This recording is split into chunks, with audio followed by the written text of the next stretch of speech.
Hello, I'm Frank McSheen with Square Peg Consulting at the Whiteboard. I'm a supply chain cash guide, and these are the components of the business-to-business supply chain as I see it. And there are opportunities to generate more cash in every part of this process. Let me show you what I mean.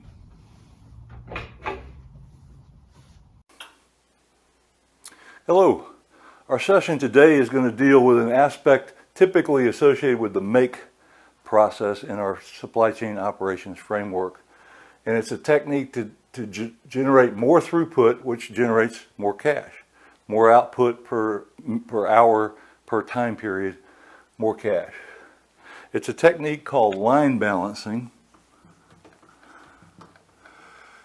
And even though the example is going to be an assembly line, this can apply to a production environment. It can also apply to processing environments like orders and claims and applications and things that are going to generate cash for you.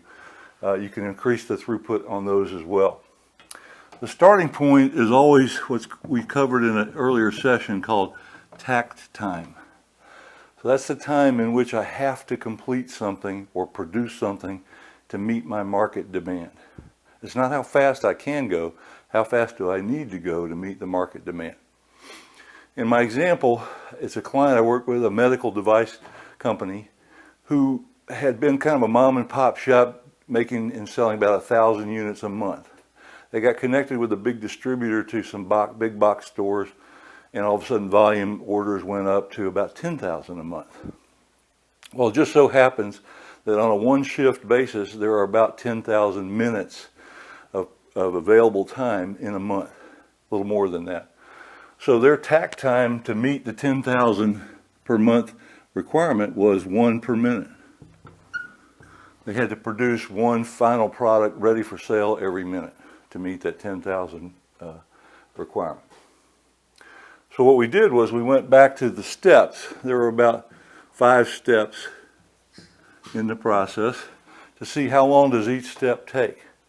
And what we found was about a half a minute here, a little over a minute, about a minute and a half here, right on about a minute here, much less than a minute here, and then almost 2 minutes at that last step.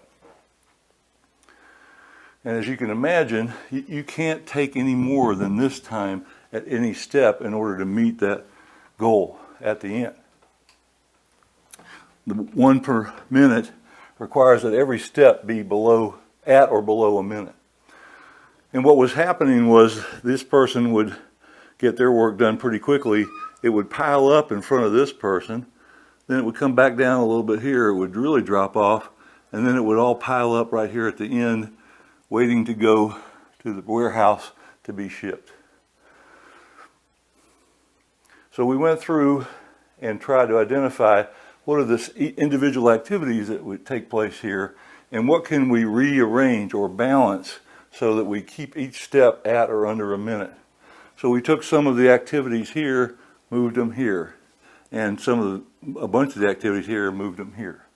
Prior to that, they were utilizing these people where they didn't have work to do at the moment. They were using them to feed material to these folks to resupply them. So they were trying to use them productively, but they weren't increasing their throughput and meeting this target here. So we need somebody else outside the process to supply people. That's called an external step. The process, everything happening in the process is called internal.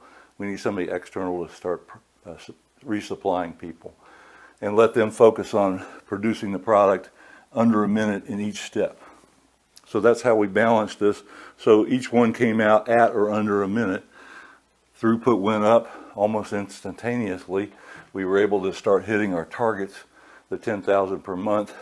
Cash generation went up, and they were able to grow the business. Thank you.